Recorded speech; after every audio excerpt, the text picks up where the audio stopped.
एक गांव में नवाब नाम का किसान था, जिनके वेशभूषा को देखकर काफी गरीब मालूम पड़ता था।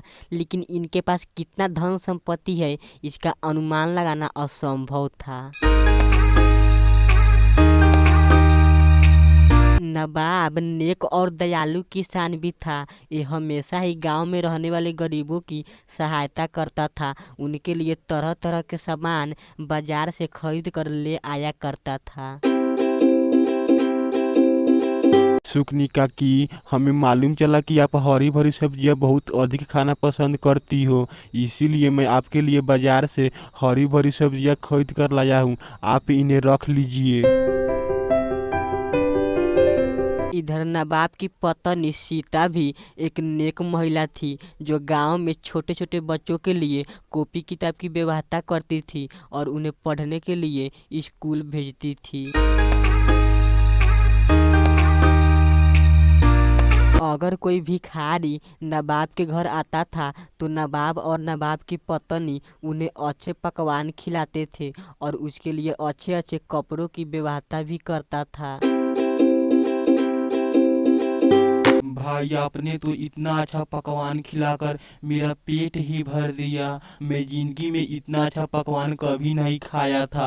आपका इस एहसान को जिंदगी में मैं कभी नहीं भूल पाऊंगा। नहीं भिखारी भैया, आप ऐसा मत कहिए। भिखारी को तो खाना खिलाना सबका फर्ज होता है और मैंने भी यही फर्ज निभाया है, तो इसमें एहसान की क्या बात है। नहीं आजाद भैया, आप मुझे ऐसा मत कहिए। आप मुझे एक सप्ताह की समय दीजिए, मैं आपका सारा रुपया वापस कर दूंगा। एक बार नवाब किसी दूसरे गांव से लौट रहा होता है कि तभी दो व्यक्ति को आपस में झगड़ते हुए की आवाज सुनकर रुक जाता है और फिर उन दोनों की बात गौर से सुनने लगता है। देखो, मैं कुछ नहीं जानता हूँ। आज किसी भी हाल में सारा रुपया वापस करना होगा, नहीं तो मैं जा रहा हूँ तुम्हारे सारे खेत में मैं अपने फसल बो देने। सेठ जी, आप इनसे कितना रुपया मांग रहे हैं? उतना रुपया मैं आपको दूंगा। आप मेरे साथ मेरे घर चलिए। अरे मूर्ख किसान, मैं किसी 1 या 2 हजार रुपये की बात नहीं कर रहा हूँ कि तू मुझे वापस कर देगा। मैं जितने रुपयों की बात कर रहा हूँ उतना रुपया तुम अपना खेत और घर भी बेच देगा तो उतना रुपया वापस नहीं होगा। सेठ जी, आप ऐसा मत कहिए। आप मेरे साथ तो चलिए। मैं आपको वादा कर रहा हूँ कि मैं आपका सारा रुपया वापस कर दूंगा।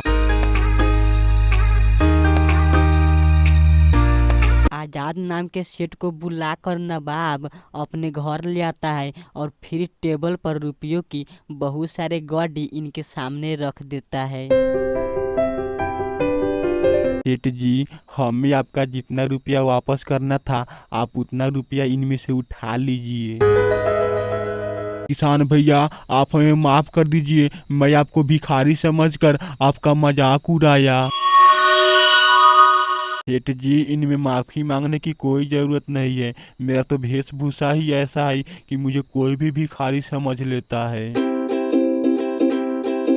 जब आजाद अपने घर लौटता है तो रात भर सो नहीं पाता है और रात भर नवाब के बारे में सोचता रहता है।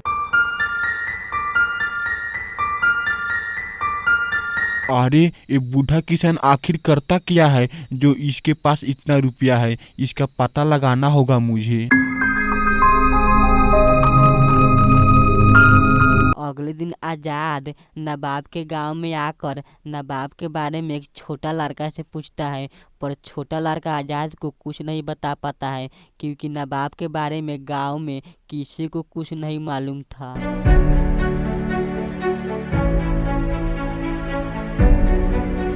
फिर आजाद हार मानकर अपने घर लौट आता है। उस बुढ़ा किसान के बारे में गांव के लोग कुछ नहीं जानता है।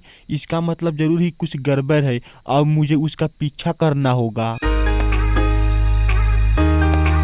अब आजाद नवाब का पीछा करने लगता है और फिर पीछा करते करते जंगल में एक गुफा के अंदर पहुंच जाता है।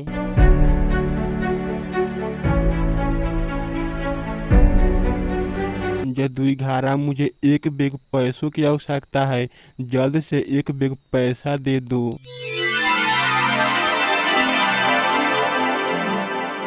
जदुई घारा के बारे में आजाद सब कुछ ही समझ जाता है और इधर नवाब जैसे ही बैग में पैसा लेकर गुफा से बाहर निकलता है कि आजाद जदुई घारा के पास पहुंच जाता है।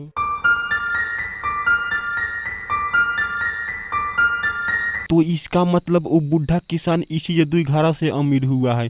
तब तो मैं भी इस जदुई घारा से अमीर हो जाऊंगा। अभी मैं कुछ मांग कर देख रहा हूँ।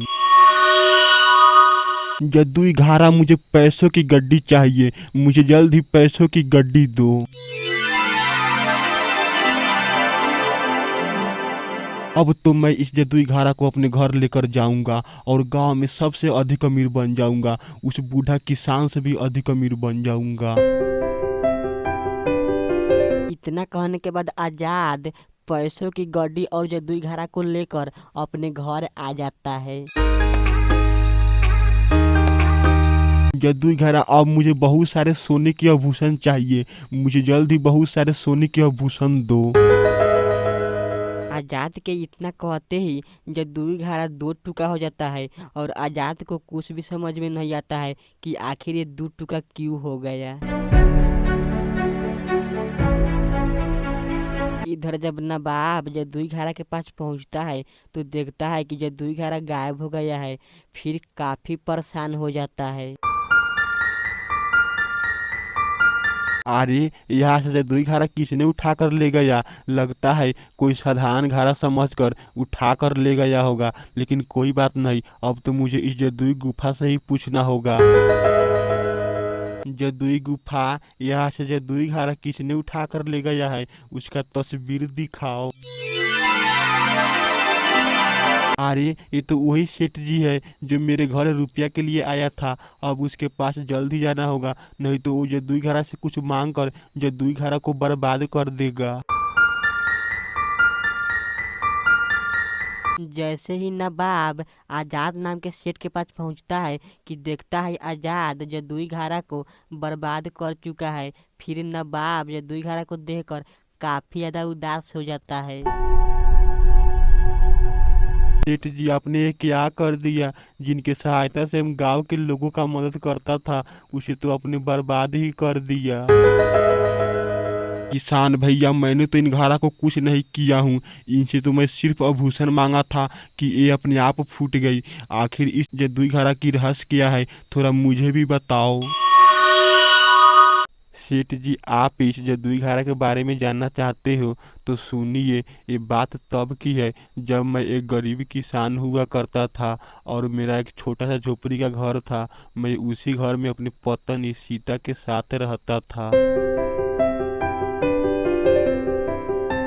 मेरे पास एक छोटा सा खेत भी था जिनमें मैं फसल उगाकर अपना घर चलाना चाहता था, पर इतना फसल से मेरा घर नहीं चल पाता था, जिसके कारण मेरी पत्नी हम पे हमेशा ही गरजती रहती थी और हमसे नाराज भी रहती थी। इसके बाद मैं अपनी पत्नी से तंग आकर गांव में काम की तलाश की, पर मुझे कोई काम नहीं मिला। फिर मैं उदास होकर जंगल में जा रहा था कि मेरा मुलाकात एक चिड़िया से हो गया। अरे, ये तो चिड़िया घायल अवस्था में पड़ी हुई है। इसे मैं अभी अपने घर ले जाकर ठीक कर दे रहा हूँ। नहीं नहीं, तुम मुझे कहीं मत ले जाओ, मैं अब मरने वाली हूँ। तुम तो बोल भी रही हो, इसका मतलब तुम एक जदुई चिड़िया हो। हाँ हाँ, तुम सही कह रहे हो। मैं एक जदुई चिड़िया हूँ और मैं तुमसे कुछ कहना चाहता हूँ। ध्यान से सुनो। इस जंगल में एक गुफा है और उस गुफा के अंदर एक जदुई घारा है। तुम उस जदुई घारा से जो चाहे वो मांग सकते हो, पर ध्यान रखना तुम कभी भी उस जदुई घारा को अपने घर ले जाकर कुछ नहीं मांगना, नहीं तो ये जदुई घारा अपने आप नष्ट हो जाएगा। और एक बात और ध्यान से सुनो, अगर तुम्हारा कोई जदुई घारा उठा कर ले जाएगा तो तुम उस गुफा से भी पूछ सकते हो, तुम्हें वो गुफा उसका चेहरा दिखा देगा। तो अब से ही मैं उस जदुई घारा से तरह तरह की चीज मांग कर गांव में रहने वाले गरीबों की सहायता करने लगा। नवाब के इस बात को सुनकर आजाद नाम के सेठ काफी ज्यादा उदास हो जाता है और फिर रोने भी लगता है और इसके बाद नवाब से माफी मांगने लगता है। किसान भैया मुझे माफ कर दो, मुझे माफ कर दो, हमसे बहुत बड़ी भूल हो गई। इसके बाद मैं कोई भी गलती नहीं करूंगा और किसी के भी सामान को बिना पूछे हाथ भी नहीं लगाऊंगा। मुझे माफ कर दो, मुझे माफ कर दो।